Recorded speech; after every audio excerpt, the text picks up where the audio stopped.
Welcome to another episode of The Hook, brought to you by Adventures Americana. I'm your host, Andy Ellis. Today, I'm joined by Jamison Passuite.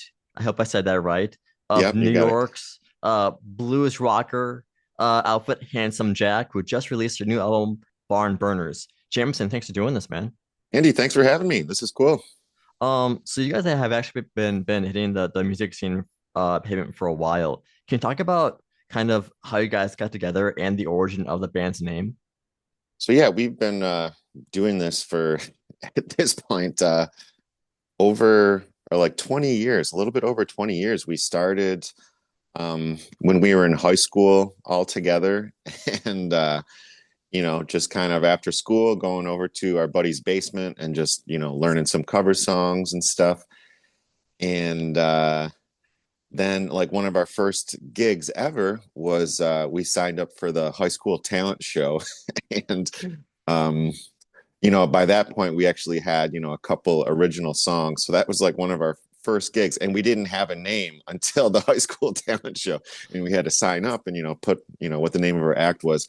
So I think it was our drummer at the time was like talking to one of our teachers, and his name wasn't even Jack, but the teacher was like, why don't you go with Handsome Jack? And um so that was just out of nowhere, that was our name ever since high school. And we've been Handsome Jack ever since. And yeah, it's pretty wild. It's the only band I've ever been in. Like I have a lot of folks that I know that are in bands. I've been in multiple bands over the years and stuff, but it's the only band I've ever been in. And yeah, still doing it. And we learned how to play our instruments together, and still learning as we go, and just trying to get better. And you know So I'm curious because you guys are in upstate New York, correct? yep. So what is the music scene like there? Because we hear a lot about like New York City, but like what is it like Right. up in upstate New York, kind of maybe away from the main city? Right.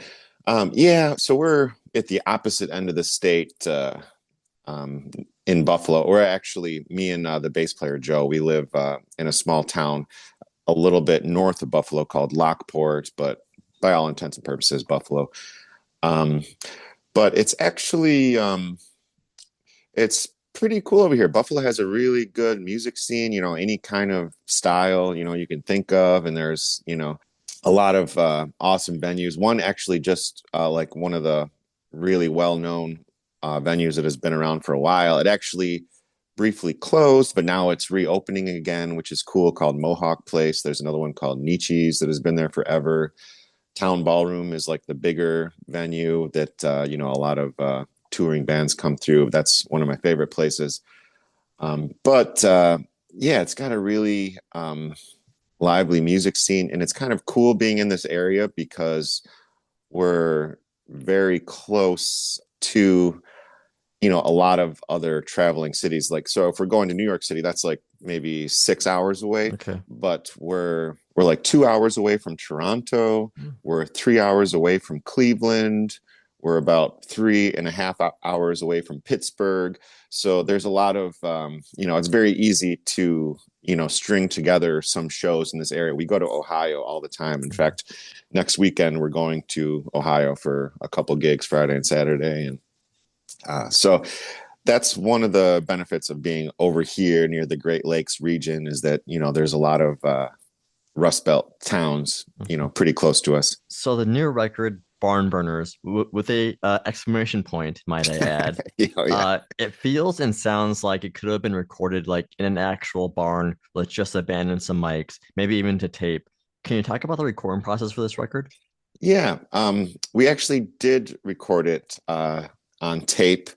So the last couple albums we've been recording ourselves, and it's one of those things we always kind of, ever since we were in high school, we had a little 4-track tape recorder. And so we've always, had been recording ourselves. And of course, we've learned a lot over the years. And now we've since upgraded to, it's still a Tascam tape recorder, but this one's an 8-track reel to reel called the Tascam 388. And it's super simple to use. It's all just one enclosed unit where it has, the reel-to-reel unit, and the mixing board and routing is super simple. And so we've been recording ourselves, and yeah, we did this the new one, Barnburners, ourselves on the Tascam, and yeah, we just record it live. We'll record all the music live together, the three of us just playing at the same time, and then we'll go back and overdub the vocals Mhm. and stuff like that. And this one, yeah, this was like a really stripped down album, which was kind of cool. So there was no like guitar overdubs or anything like that. It's just like, it has a very live Mhm. feel to it, I guess. And yeah, just one guitar, one bass, and the drums. So yeah, super simple. We don't have any fancy, outboard gear or like, compressors or anything like that, and just straight into the tape machine. So was that something that was for this record on purpose for you guys, or just kind of a more of a based on your situation? Yeah, on this one, we did. I feel like in the past, our records have been, um, at least the style between the songs has been a little bit more varied. We might have, a couple songs that have a little bit more of like a soul town, Mm-hmm. like Motown type of vibe, or like, even like a little bit heavier, like more ZZ Topish or something. But for this album, we wanted to kind of, go back to the basics, like strip everything down, like, go back to, yeah, the early blues roots and Americana vibes, and just keep it really stripped down and simple. Just, the three of us, no overdubs or anything, just a really simple, honest, straightforward album that yeah, I've loved the blues forever, and just really wanted to yeah, kind of do our own little take on the styles of some of our favorite classic blues artists and whatnot, Mm-hmm. and just really focused, where it's like this is the vibe, and we're like kept it very simple and just straightforward. I guess just yeah, it's a little bit different for us, rather than kind of just putting whatever song comes to us, on the album. We were very focused, like this one is going to be, roots and blues, and let's just do that. So, and it's a very hook-driven record too, which the blues is very good at. It's kind of like one of its centerpiece too. Yeah. But songs like Barn Burner and Polk Salad Annie, there's also a narrative to it. How important is storytelling when it comes to songwriting for you? Yeah, I think that's really important. And I feel like sometimes that can be like the most difficult part, when it comes to writing lyrics. It's like once you know uh, what the story of the song is, then it becomes easier. But finding out, what that is can take a minute. It can go in multiple directions. But the way we usually do it is, write the music first, and then try to let the music Mm. inform, what the lyrics should be, or what the vibe of it is. And but I think yeah, that's one of the trickiest parts, and like one of the most important is like, what is this music sound like, or what is it trying to tell us? And then, once you have like, the hook, or like the main idea of like, oh, okay, this song is going to be about an awesome party out in a barn, and then like, okay, that's cool, let's go with that vibe. And then, and then the lyrics come easier once you figure out what the story is. Yeah, and I mean, you guys do a really good job with like painting a very visual picture too, because especially with songs with like "Let's Go Downtown," where that the drum, I think it's towards the drums when you're kind of singing about like, oh, I gotta get out of the house type thing. Like you can kind of feel that kind of tension in the drums, and then also with like "Tonight We Ride," where like you can kind of like picture like this kind of a, especially the guitar has like this, very kind of riding at midnight with people. Like, and I can definitely tell like how the music helps say that too. Yeah, definitely. Yeah, I don't know. That's just I know some people, will keep like a notepad and they'll, jot down their ideas or, whether it's poetry or just, uh, a phrase or something that comes to them.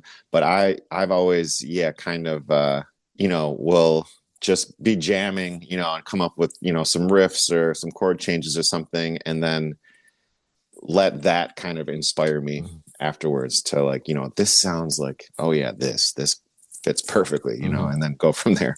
So before I let you go, I gotta ask you about It's Only Business. I've never I did not expect to hear a song with like business jargon so naturally put into a song, and I actually kind of see it as like dark humor because like the line at the end is, "I'm sorry to inform you, your high maintenance costs me too much." And it's almost kind of feels like a punchline at the end of the song. Can you talk about that song? And I mean, do you was it meant as humorous?